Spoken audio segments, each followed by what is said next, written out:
Olá pessoal, tudo bem? Eu sou o professor Luiz Gustavo. Queria inicialmente já pedir desculpas porque esse vídeo está sendo gravado em casa, com o recurso do webcam de computador. Construí até um quadro aqui no meu escritório, então peço desculpa desde já.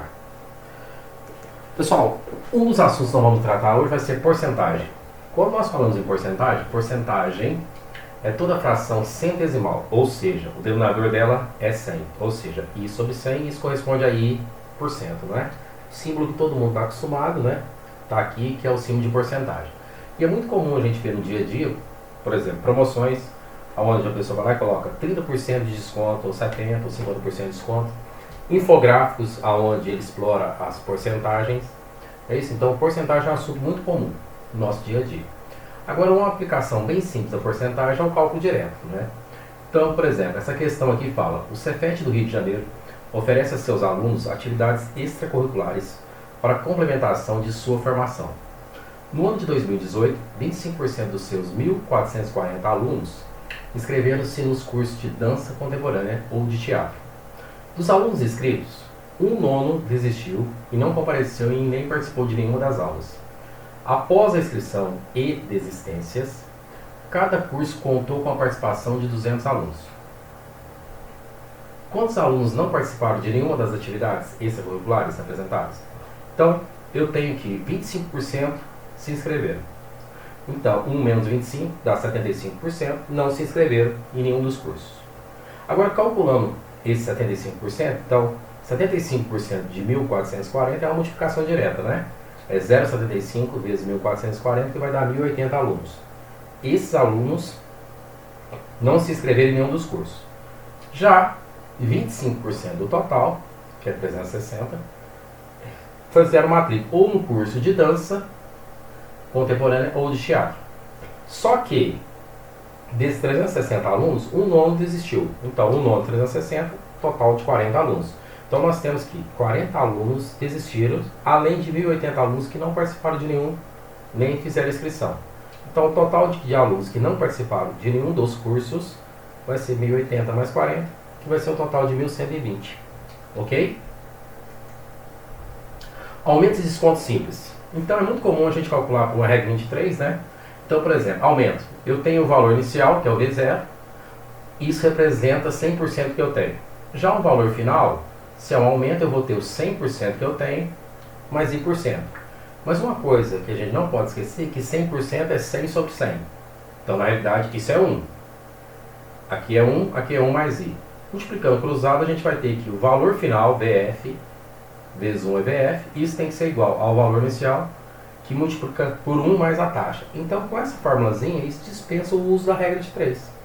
Então, por exemplo, se eu quero calcular o valor de uma mercadoria com aumento de 10%, eu já posso multiplicar ele, o valor final vai ser igual ao valor inicial, multiplicado por 1 mais 0,1, que seria os 10%. Da mesma forma, o desconto também, a gente pode aplicar a forma de desconto percentual. O valor final é igual ao valor inicial vezes 1 menos I%. Significa o quê? As duas formas saíram aonde? Da regra 23 simples, como a gente já estudou anteriormente. Então, é possível fazer pela regra 23? É possível, mas é bom saber a fórmula também, né, gente? Porque às vezes o cara pode mudar os dados do problema. O que ele pode fazer? Ele pode dar o valor final, falar qual que é a taxa de desconto e perguntar qual que é o valor inicial. Então, pela regra 23 complica mais um pouquinho, tá bom? Tá, um exemplo disso. João Pedro, formado pelo Instituto Federal de Pernambuco, Campus Barreiros, no curso de operador de processamento de frutas e hortaliças, conseguiu um emprego 15 dias após formado, com um salário inicial de R$ 1.800. 2 meses após sua contratação, o chefe resolveu conceder-lhe um aumento de 8%, devido ao seu excelente desempenho no cargo. Cara muito bom, profissional, né? Após receber esse aumento, João Pedro passou a receber um salário de... Então, considerando que o aumento é de 8%, a gente pode jogar direto na fórmula aqui, ó. O valor final é igual ao valor inicial vezes 1 mais o percentual de aumento, que é I. Então, o valor final vai ser igual a 1.800, que seria o valor inicial, vezes 1 mais a taxa de aumento, que é 8%. Então, é só multiplicar 1.800 por 1,08, que dá um total de 1.944, que seria uma regra de... seria a fórmula direta. Se a pessoa for fazer por regra de 3, o que ele vai ter que fazer? Ou calcular quanto que é 8% de 1.800 e depois somar a resposta, ou calcular quanto que é 108% de 1.800. Também vai dar certo, ok? Aumentos de descontos compostos. Para mais de um período, ou seja, para N períodos, as operações assim podem ser simples se a taxa incidir sempre sobre o valor inicial ou composta, se a taxa for capitalizada assim. Por exemplo, se eu tenho um juro simples, ou seja, eu empresto R$100 para uma pessoa e vou cobrar 10% de juro simples ao mês. Ou seja, a cada mês a pessoa me deve R$10. Ou seja, para um mês R$10, para 2 meses R$20, para 3 meses R$30. Mas então seria possível fazer uma conta só para um período de 3 meses? Claro que sim, né? Então a gente colocaria o valor final é igual ao valor inicial, que é de 100, vezes 1 mais a taxa, que é de 10% multiplicado por 3. Então seria 30%, 0,3. 1 mais 0,3 dá 1,3, que multiplicado por 100 dá os R$130, da mesma forma. Então, ao invés de a gente fazer mês a mês, eu posso calcular direto com essa forma. Se for um desconto também, se for um desconto de 10% a cada mês, durante 3 meses, então, no regime de juros simples, seria R$10 por mês. Em 3 meses, então, seria um desconto de R$30. Então, se a gente jogar na fórmula, então seria o quê? O valor final igual ao valor inicial, que seria de 100, vezes 1 menos a taxa de desconto, que seria, então, 10 vezes 3. 10 vezes 3 daria 30%. Então, 1 menos 30% seria 0,7. Multiplicado por 170, da mesma forma, não é isso? Então, bem tranquilo a gente fazer isso aqui. Já a ideia de juros compostos, depois a gente vai trabalhar muito com isso na matemática financeira, né? Então, o valor final vai ser igual ao valor inicial, vezes 1 mais o percentual de aumento, elevado ao número de vezes que isso vai acontecer. Voltando ao exemplo de R$100. Se eu empresto R$100 para uma pessoa, né? Muito com meu amigo, eu vou emprestar uma taxa de juros baixa de 10% ao mês, né? Então, o que vai acontecer? Se eu empresto R$100, ao final do primeiro mês a pessoa me deve R$110. Ao final do segundo mês eu preciso calcular 10% em relação a 110, vai para 121.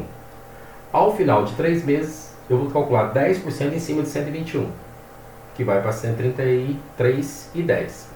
Ou seja, ao invés de eu fazer gradativamente, eu posso fazer uma única conta. Ou seja, o valor final vai ser igual ao valor inicial, que no caso do exemplo é 100, vezes 1 mais a taxa, que é de 10%, ou seja, seria 1,1, elevado à terceira, que seria o número de períodos do empréstimo. Tá?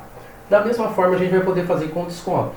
Então, o valor final é igual ao valor inicial, vezes 1, menos o percentual de desconto, elevado ao número de meses, então, que a gente vai ter. Ok? Exemplo. A capacidade de um tanque é de 1.000 litros e está cheio de água. Ao abrir o tampão, o volume de água decresce 20% por minuto. Depois de 5 minutos, o volume será de aproximadamente... Então, a ideia aqui é assim. A cada 1 minuto, o volume reduz em 20%. Se o volume reduz em 20%, quer dizer que resta quantos por cento? Sempre 80%, não é isso? Tá. Pensando na fórmula, a gente tem então que o valor final tem que ser igual ao valor inicial, vezes 1 menos o percentual de desconto, no caso de redução, elevado ao número de períodos. Então, nosso valor final é igual ao valor inicial, que é de 1.000, vezes 1 menos 20 sobre 100, que seria 20%, né, a redução, elevado a 5.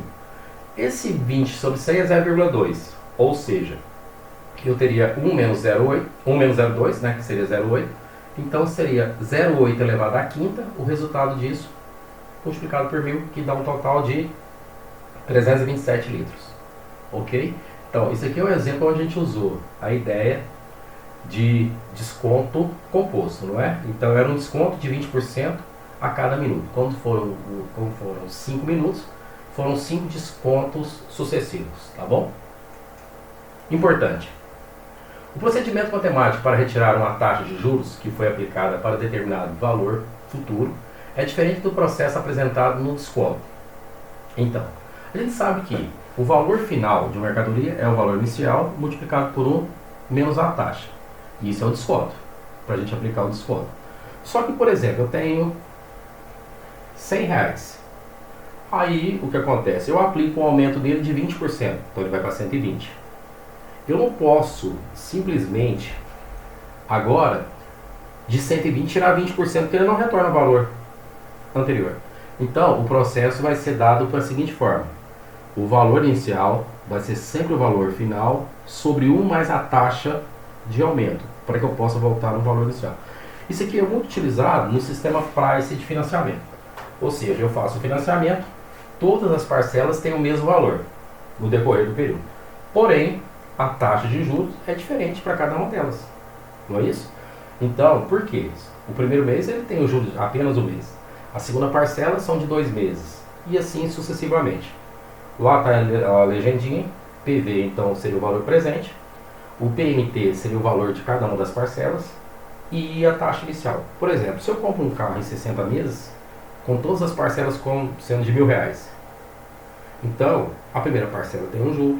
A segunda parcela, apesar de ser de R$1.000, ela já engloba o juro de 2 meses, até chegar na última parcela, que são 60 meses, né? Então eu teria juro de 60 meses aí. Vamos ver um exemplo aqui disso. Uma mercadoria vendida com entrada de R$500, mais 2 parcelas fixas mensais de R$576. Sabemos que as parcelas embutem uma taxa de juros composta de 20% ao mês. O preço à vista dessa mercadoria em reais é igual a... Então o que acontece? Ele deu a entrada, como é à vista, ela não embute juro não. Só que a segunda parcela, que é de R$576, ela já embute um juro de 20%. Então eu vou pegar o 576 e vou dividir por 1,2, que seria o 1 mais o 20% da taxa.